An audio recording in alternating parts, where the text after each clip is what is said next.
Hello welcome to the IAS academy. आज है तारीख 14 दिसंबर और शुरू करते हैं फिल्म से स्पेसिफिक करंट अफेयर का न्यूज डिस्कशन। हमारी पहली news national judicial commission bill 2022 को लेकर है। क्यों ये न्यूज में दरअसल जो आम आदमी पार्टी के जो राज्यसभा के सांसद राघव चड्ढा उन्होंने एक प्राइवेट मेंबर बिल लॉन्च किया है जिसका नाम है the national judicial commission bill 2022। इसका ऑब्जेक्टिव क्या है? इसका ऑब्जेक्टिव ये है कि एक नेशनल जुडिशियल कमीशन बनेगा जो CJI chief justice of India और अदर जजेस of the supreme court, chief justice and other जजेस ऑफ हाई कोर्ट के अपॉइंटमेंट का प्रोसीजर बताएगा कि कैसे ये अपॉइंटमेंट होगा। इसके अलावा ये जो कमीशन होगा वो हाई कोर्ट के जजेस का ट्रांसफर भी देखेगा। इसके अलावा जुडिशियल स्टैंडर्ड डिसाइड कर दिए जाएंगे और जो अकाउंटेबिलिटी ऑफ जजेस है उसको फिक्स किया जा सकेगा। इसके बाद एक पॉइंट ये भी है कि जो जजेस के खिलाफ जो मिसबिहेवियर की या फिर इनकैपेसिटी जो भी कंप्लेंट्स आएगी वो यही कमीशन हैंडल करेगी। इसके बाद रिमूवल ऑफ जजेस के लिए भी एक प्रेजेंटेशन दिया जाएगा पार्लियामेंट की तरफ से प्रेसिडेंट को, तो प्रोसेस को थोड़ा पार्लियामेंट की तरफ से इजी बनाया जाएगा। अभी जो प्रोसेस है वो क्या है कि कॉलेजियम डिसाइड करता है कि जो कौन होगा जजेस ऑफ द सुप्रीम कोर्ट और कौन होगा हाई कोर्ट के चीफ जस्टिस और हाई कोर्ट के अदर जजेस। कैसे डिसाइड होता है? कॉलेजियम के थ्रू। कॉलेजियम क्या है कि इसमें जो चीफ जस्टिस ऑफ इंडिया और जो 4 सीनियर मोस्ट जजेस होते हैं वो डिसाइड करते हैं किस जज के नाम को रिकमेंड करना है प्रेसिडेंट को, फिर प्रेसिडेंट उन्हें अपॉइंट करते हैं। पर कॉलेजियम को लेकर आपको पता है कि बहुत ज्यादा क्रिटिसिज्म देखने को मिलता है कि एक ओपेक बॉडी है, कॉलेजियम का कहीं भी मेंशन नहीं है हमारे कॉन्स्टिट्यूशन में, और अदर वर्ल्ड में भी ऐसा कोई इंसिडेंस नहीं है जहां पे दूसरी कंट्रीज के जो जज हों वो खुद ही अपने आप को चुनते हों। और दूसरी तरफ जुडिशरी का ये मानना है कि एग्जीक्यूटिव का अनड्यू इन्फ्लुएंस होता है, जैसा कि इमरजेंसी के दौरान में हुआ था। तो उस चीज को बचाने के लिए जुडिशियल इंडिपेंडेंस को सिक्योर करने के लिए ये कॉलेजियम सिस्टम अभी के लिए फिलहाल बेस्ट है। बट ये अनडेमोक्रेटिक है क्योंकि इसमें एग्जीक्यूटिव का कोई सही नहीं है, जजेस ही अपने आप को चुन रहे हैं। और इसके जो ओपेकनेस है वो भी अच्छी चीज नहीं है। इससे पहले जो नेशनल जुडिशियल अपॉइंटमेंट कमीशन था उसको सुप्रीम कोर्ट ने रद्द कर दिया था। क्यों? क्योंकि उनका ऐसा मानना था कि उसका जो कंपोजिशन क्या था कि 3 तो जुडिशियल मेंबर होंगे उसमें, और 3 उसमें ऐसे मेंबर होंगे, एक तो लॉ मिनिस्टर होगा और 2 एमिनेंट जूरिस्ट होंगे, वो गवर्नमेंट चुनेगी। तो एक तरीके का वीटो मिल जाता है गवर्नमेंट को कि किसी जजेस का नाम पे अगर जजेस की सहमति है, इन 3 मेंबर्स की सहमति है, बट अगर गवर्नमेंट को लगता है कि वो हमारे फेवर में जजमेंट नहीं सुनाएंगे तो उनके नाम पे वीटो कर देती, वो उनको सिलेक्ट ही नहीं होने देती। तो इससे जो जुडिशियल इंडिपेंडेंस है, जो कि जुडिशियल इंडिपेंडेंस हमारे संविधान का बेसिक स्ट्रक्चर का पार्ट है, वो वायलेट हो जाता। इसलिए जुडिशरी ने ये एनजेसी बिल को भी अनकॉन्स्टिट्यूशनल डिक्लेयर कर दिया था। अब एक कॉन्सेप्ट है प्राइवेट मेंबर बिल।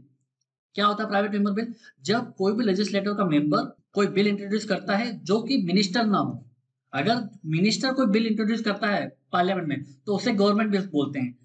अगर मिनिस्टर के अलावा कोई अन्य सदस्य मेंबर ऑफ पार्लियामेंट अगर कोई बिल इंट्रोड्यूस करता है तो उसे प्राइवेट मेंबर बिल बोला जाएगा। इसके लिए प्रोसेस क्या है कि एक तो आपको नोटिस देना पड़ेगा 1 मंथ का। इसके बाद उसको सिर्फ फ्राइडे को ही डिस्कस किया जा सकता है प्राइवेट मेंबर बिल को, और अभी तक 14 सच बिल्स को पास किया जा चुका है।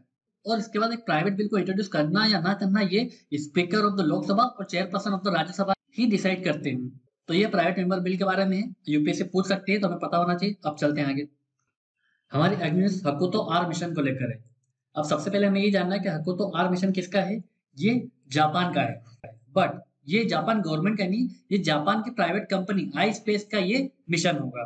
तो आई स्पेस ने एक प्राइवेट लैंडर बनाया है M1 जो कि मून पर 2 रोवर को अपने साथ में लेकर जाएगा। इसी पूरे मिशन को हकुतो आर मिशन बोला जा रहा है।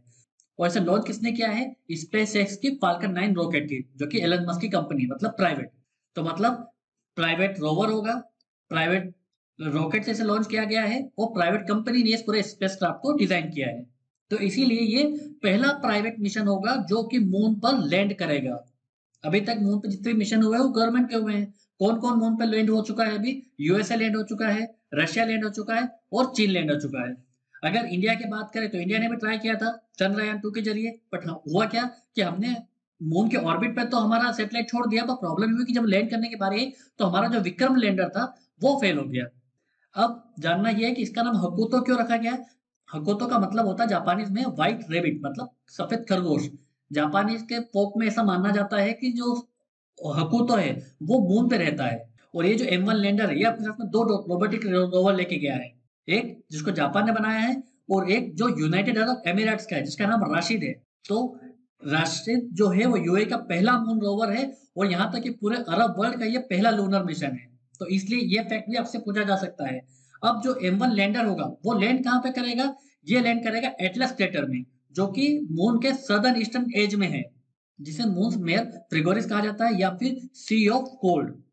तो ये इसलिए भी इंपॉर्टेंट है क्योंकि ये पहला प्राइवेट मिशन है जो बनाया गया भी प्राइवेट कंपनीज के द्वारा है, और इसे ऑपरेट भी प्राइवेट कंपनी कर रही है, इसे लॉन्च भी प्राइवेट व्हीकल के जरिए किया गया है, इसलिए ये मून का पहला प्राइवेट मिशन है, इसलिए यूपीएससी में इसके आने की संभावना ज्यादा है। अब चलते हैं आगे। हमारी अगली न्यूज मॉडल ट्राइबल विलेज को लेकर है। क्या है मॉडल ट्राइबल विलेज? इस मॉडल ट्राइबल विलेज में होगा क्या कि जो मिनिस्ट्री ऑफ ट्राइबल अफेयर्स है वो अब 36,428 गांवों को सिलेक्ट करेगी, जिसमें एटलीस्ट 50% ट्राइबल पॉपुलेशन हो और 500 से ज्यादा एसटी पॉपुलेशन हो। उस विलेज को मॉडल ट्राइबल विलेज के रूप में डेवलप किया जाएगा। इस पूरी स्कीम का नाम क्या होगा? प्रधानमंत्री आदि आदर्श ग्राम योजना। अब हमें ये जानना है कि ये कोई नई स्कीम नहीं है। दरअसल इसके पहले जो स्कीम थी ट्राइबल सब स्कीम, उसी को रीनेम करके प्रधानमंत्री आदि आदर्श ग्राम योजना कर दिया गया है। ये एक स्पेशल सेंट्रल असिस्टेंस होगा, जिसमें सेंट्रल जो मिनिस्टर ट्राइबल अफेयर्स है वो असिस्टेंस देगी, ताकि इन गांव में होगा क्या कि जो सोशो इकोनॉमिक डेवलपमेंट किया जा सके। कैसे डेवलपमेंट किया जाएगा?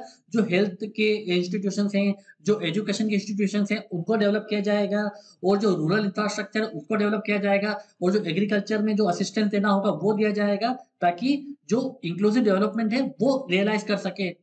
इसे इंप्लीमेंट कौन करेगा? Minister tribal affairs. तो ये स्कीम आने की संभावना है यूपीएससी के प्रीलिम्स में। अब चलते हैं आगे। हमारे अगले न्यूज़ नाविक को लेकर है। क्या होता है नाविक? नाविक का मतलब है नेविगेशन विद इंडियन कंस्टलेशन, नाविक। अभी आप अपने स्मार्टफोन में जीपीएस को यूज करते हो। ग्लोबल पोजिशनिंग सिस्टम वो किसका है? जीपीएस यूएसए का है। ठीक है, कभी भी वॉर लाइक सिचुएशन में मान लो हम चाइना से वॉर कर रहे हो, हमें जीपीएस की आवश्यकता पड़ रही है, तो अगर हमें किसी प्रकार की नेविगेशन की आवश्यकता और यूएसए मना कर दे तो ऐसी सिचुएशन में इंडिया को काफी नुकसान हो सकता है। तो इसी को काउंटर करने के लिए इंडिया ने अपना एक नेविगेशन सिस्टम बनाया, जिसको नाविक बोला गया। ये किसने बनाया है? इसको Indian space research organisation ISRO ने इसे बनाया है। इसका काम 2006 से स्टार्ट हो गया था और 2018 में इसे ऑपरेशनल कर दिया गया। इसमें टोटल 8 सैटेलाइट्स हैं, और इसे कहाँ पोजीशन किया गया है? जो अर्थ से 36,000 किलोमीटर की ऊंचाई जियो सिंक्रोनस ऑर्बिट पे इसे प्लेस किया गया है। अब इसकी रेंज कितनी होगी? इंडिया को 1500 किलोमीटर की बाउंड्री तक ये ऑब्जर्वेशन कर सकती है और ये नेविगेशन की सर्विस प्रोवाइड कर सकता है। तो अभी जो सैटेलाइट यूज कर रहे हैं, इसमें जो नाविक में जो अभी 8 सैटेलाइट्स हैं, वो कौन सी फ्रीक्वेंसी यूज कर रहे हैं? ये L5 और एस बैंड की फ्रीक्वेंसी यूज कर रहे हैं। बट अभी ये न्यूज में इसलिए है क्योंकि अब क्या होगा जब इन सैटेलाइट को रिप्लेस किया जाएगा, क्योंकि हर सैटेलाइट की एक एक्सपायरी होती है, ठीक है, उसके बाद उन्हें रिप्लेस करना होता है। तो उसके बाद जो भी सैटेलाइट जो भी रिप्लेस किए जाएंगे तो उसमें L1 फ्रीक्वेंसी यूज की जाएगी। L1 फ्रीक्वेंसी वर्ल्ड के ओल्डेस्ट और most establish GPS signal provide करती है। यहाँ तक कि आपका जो स्मार्ट वॉच होगी वो भी इसके सिग्नल को रिसीव कर सकती है।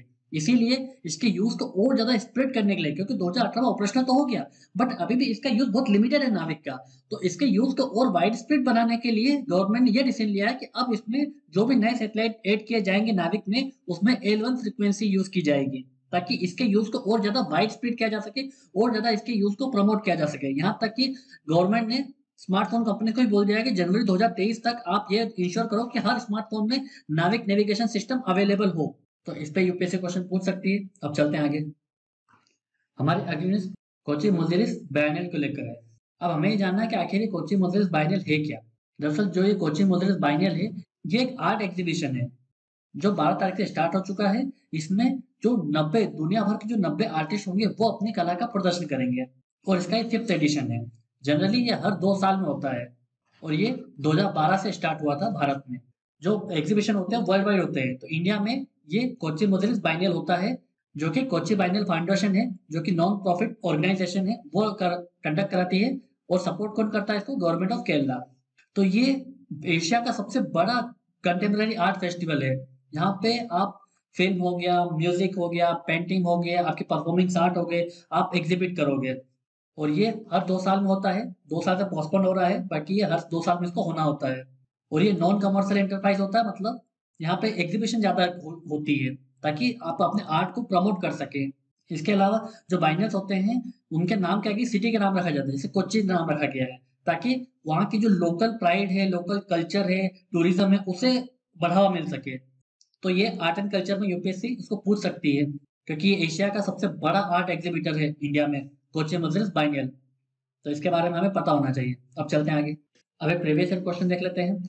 जो कि यूपीएससी ने 2018 में पूछा था। With reference to the Indian regional navigation satellite system, consider the following statements. पहला है, IRNSS has 3 satellites in geostationary and 4 satellites in geosynchronous orbits. It covers entire India about 5,500 square kilometers beyond its border. Third है, India will have its own satellite navigation system with full global coverage by middle of 2019. तो 2018 में news में आया था, क्यों? क्योंकि 2018 में ये ऑपरेशनल हो गया था, इसलिए न्यूज में था और यूपीएससी ने इस पर क्वेश्चन पूछा था। तो हमने इसी वीडियो में नाविक के बारे में पढ़ा है।